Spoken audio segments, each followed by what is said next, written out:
Les decía, mi nombre es Gabriel Larrerán, soy director de la Fonda Editorial, que es esta residencia para escritores, investigadores y artistas, que está ubicada en el Valle Sagrado de los Incas, en el Cusco, Perú.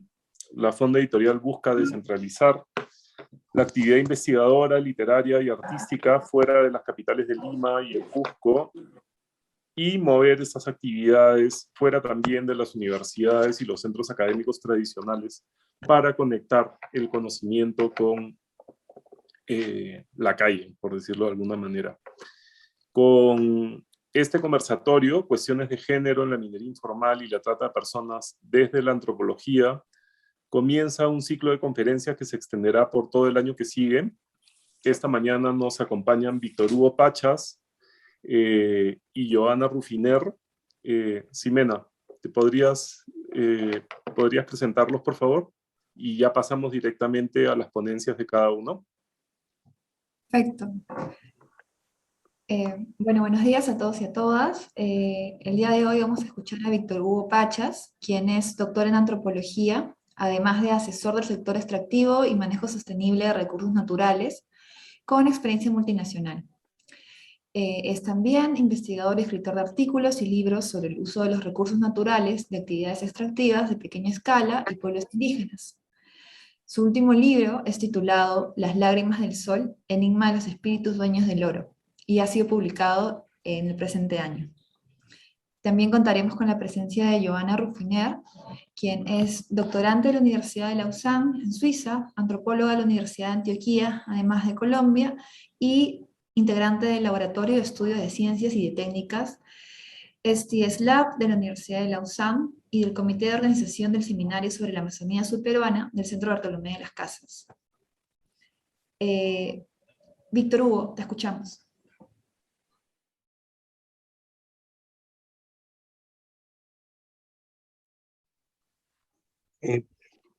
Buenos días con todos. Bueno, y yo lo que quiero exponerles hoy día es un tema muy particular sobre la feminidad en la minería de pequeña escala de oro. Es un trabajo de investigación, digamos, de larga data y que se concentra principalmente en aspectos de personas involucradas en la minería. De una u otra forma aborda algunas cuestiones indígenas, pero es principalmente con mineros colonos que llegan a un lugar X en la Amazonía, en los Andes, para hacer minería. Y una de las cosas que yo he tratado de mirar en este proceso es las características que ellos adquirían, un poco tratando de entender su procedencia, ¿no? Porque por lo general las personas que están involucradas en la minería es población andina, es población quechua, es población aymara, que se involucra de estas actividades, ¿no? Y la idea era un poco tratar de ver cómo, digamos, readaptan su cosmovisión indígena o andina a estos espacios de minería, ¿no? Entonces, un poco yo lo que hice fue tratar de mirar cómo estas situaciones podrían ser semejantes en 4 países distintos, ¿no? Y me enfoqué principalmente en Bolivia, en Colombia, en Ecuador y en Perú, tratando de identificar algunas minas que tuvieran ciertas características desde semejantes en términos de tradicionalidad, de antigüedad de la minería, de procedencia quechua o aymara, para el caso principalmente boliviano, y tratar de identificar un poco las cuestiones o la problemática en las que estos grupos mineros estaban involucrados, que era principalmente la informalidad o sus pasos hacia la formalidad, ¿no? Entonces, yo lo que he tratado de identificar en este proceso es que hay como una suerte de un enigma económico de los mineros, ¿no? O sea, ellos cómo identifican el oro, lo hacen mediante sueños. Y luego surge la pregunta, ¿pero quién sueña? Los que sueñan no son todos los mineros, sino son algunos mineros que tienen como esa suerte de dádiva, de que el espíritu femenino se les presenta en los sueños y pueden indicarle dónde están sus depósitos de oro, ¿no? Entonces, este enigma económico se presenta en los sueños y se presenta por intermedio de una mujer, ¿no? y se presenta a ciertos mineros que se encuentran dentro de este espectro desde mineros que por lo general son titulares de concesión, son dueños de operaciones mineras, ¿no?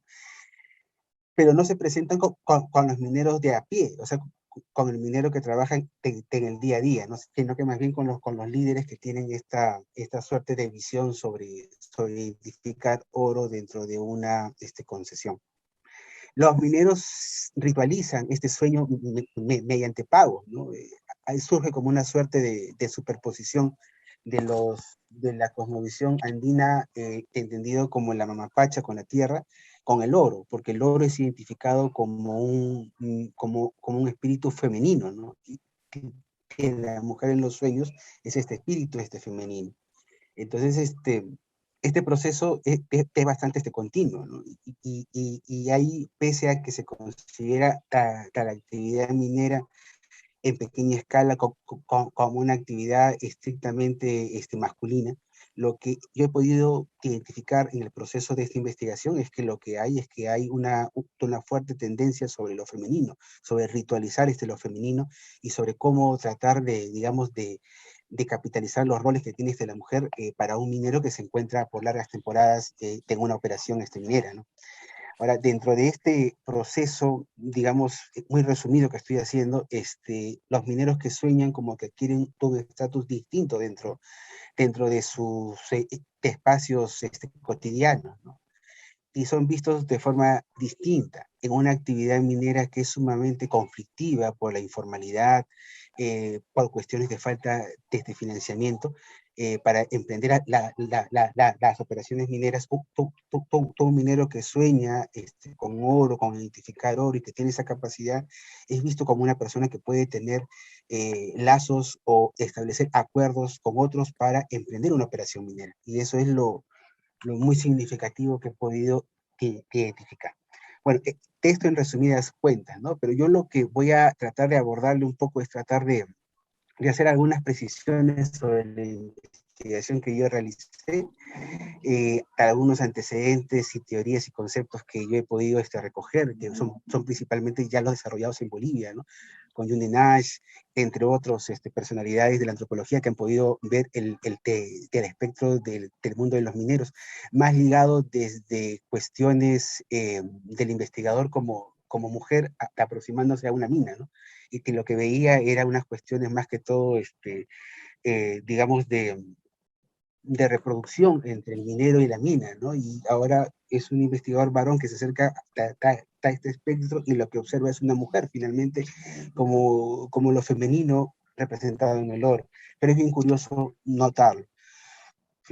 Algunos resultados de investigación etnográfica, porque se tomaron 14 muestras etnográficas, algunas ideas sobre la interpretación que se le está dando a este sentido de la feminidad dentro de una mina.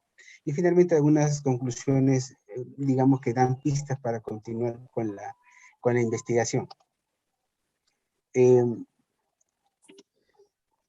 De manera muy puntual, como pueden ver en el mapa, tomé algunas muestras en algunas zonas de Bolivia, de Perú, de Ecuador, de Colombia, ¿no? Principalmente en Colombia, en la zona sur, muy cercanas al Putumayo, y en las zonas de Ecuador, en toda la frontera con Perú, con la cordillera del Cóndor, ¿no? Que es una zona bastante, digamos, visible para entender un poco los procesos de confluencia Perú-Ecuador para el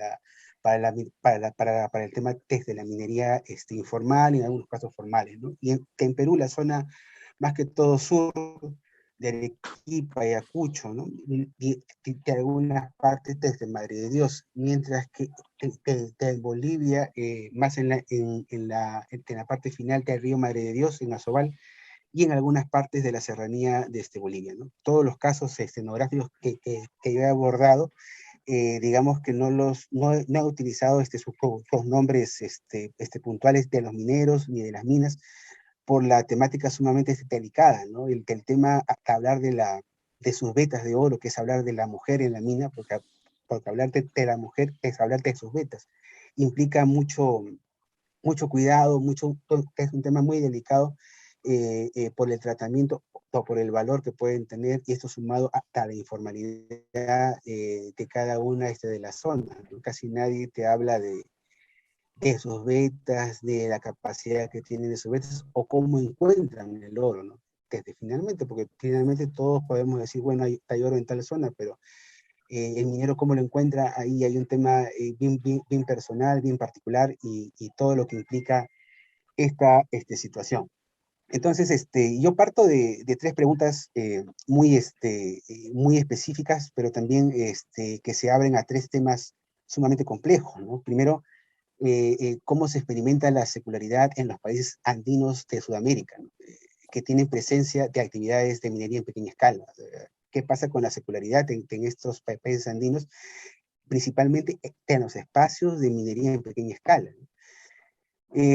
Primero porque es un tema que tiene que ver con estos procesos religiosos que tienen los mineros o que tienen los pobladores andinos, ¿no? Que de una u otra forma van llegando a las minas, y uno cuando es un nativo de Madre de Dios o en la selva del Putumayo, pues entiende de que es un colono, ¿no? Pero no es necesariamente un colono, sino es una persona que también es un indígena andino, pero que viene con otra carga social, cultural hasta su lugar. Entonces la idea era un poco explorar qué pasa con estos procesos de secularidad entre los países andinos, ¿no?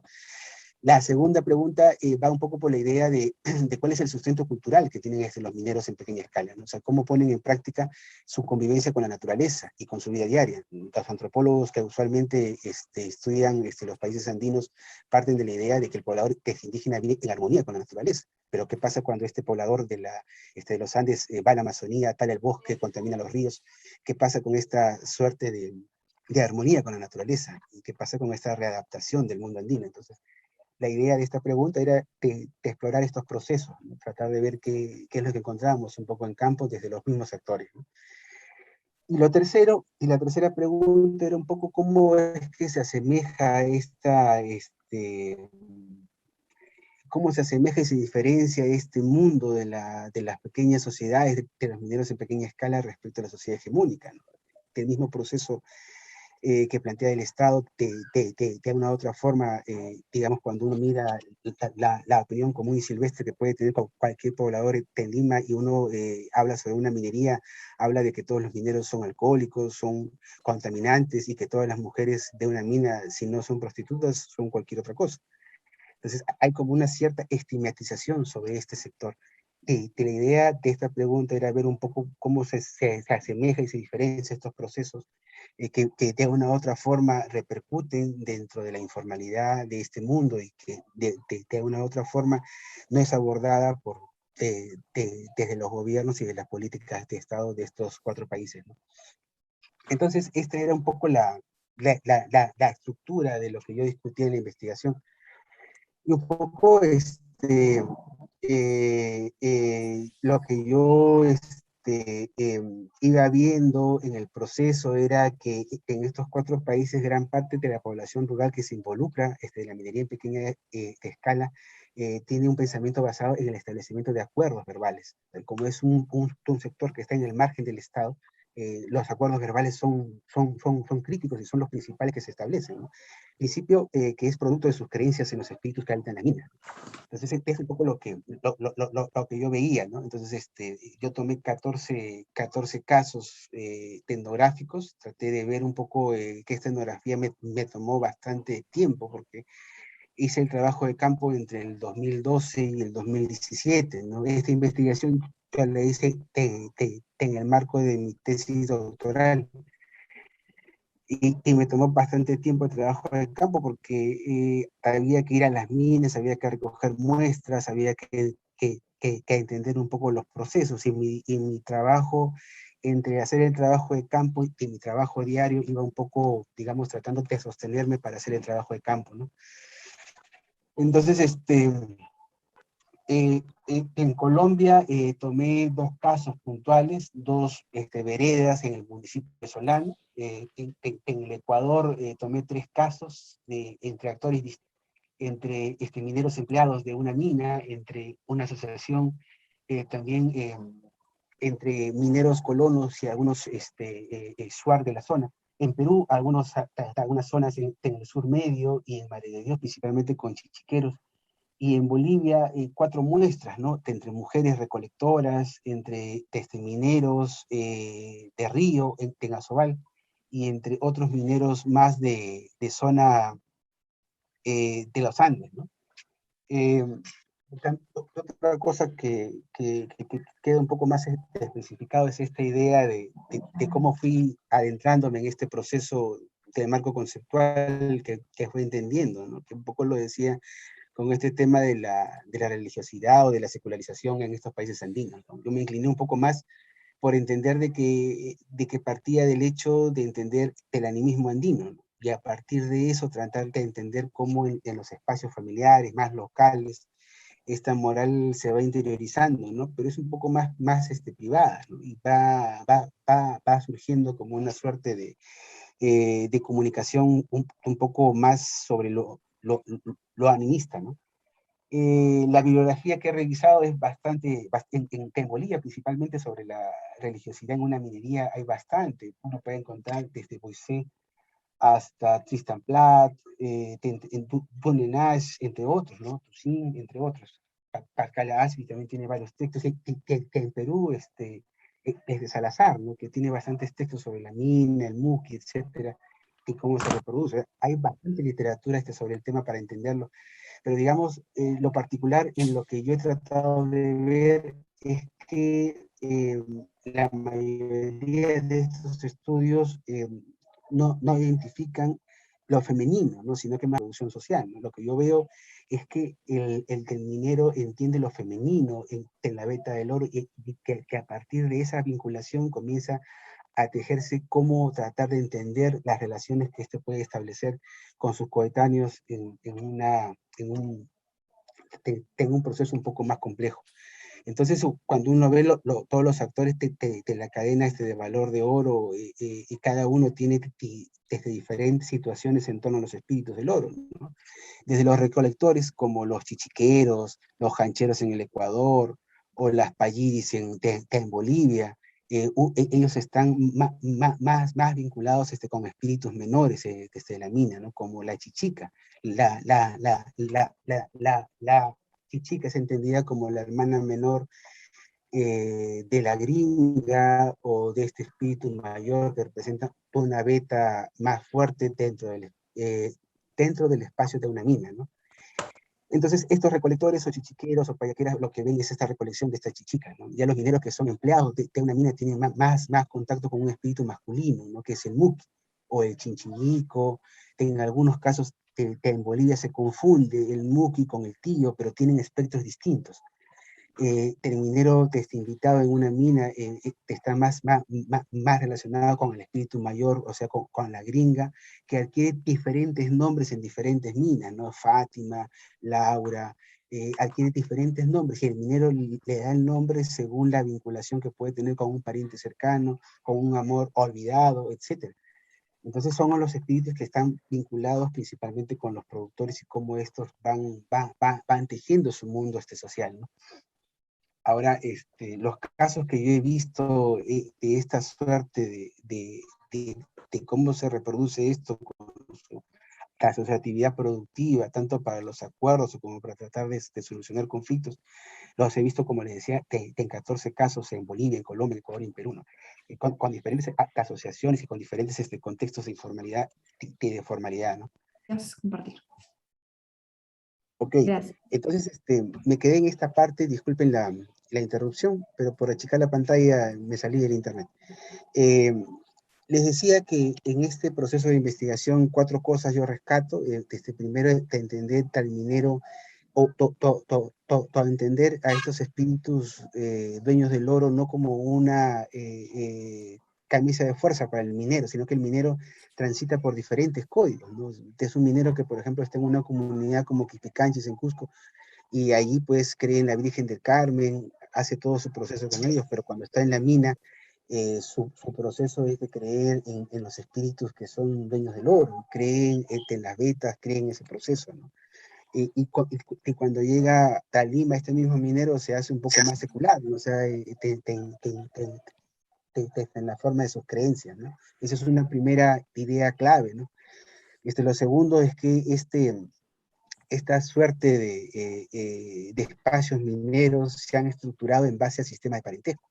Es muy claro encontrar minas que son en la frontera entre Perú y Ecuador, o en Madre de Dios con Bolivia, o en Bolivia, o en Bolivia, en Perú, que las minas están estructuradas en torno al sistema de parentesco. O sea, vas a encontrar sectores grandes de arequipeños, cusqueños, y dentro de cada uno de ellos apellidos fuertes, los Mamani, los Condori, etcétera, fuertes en la forma como se estructuran las minas. Y esto es un tema bastante recurrente.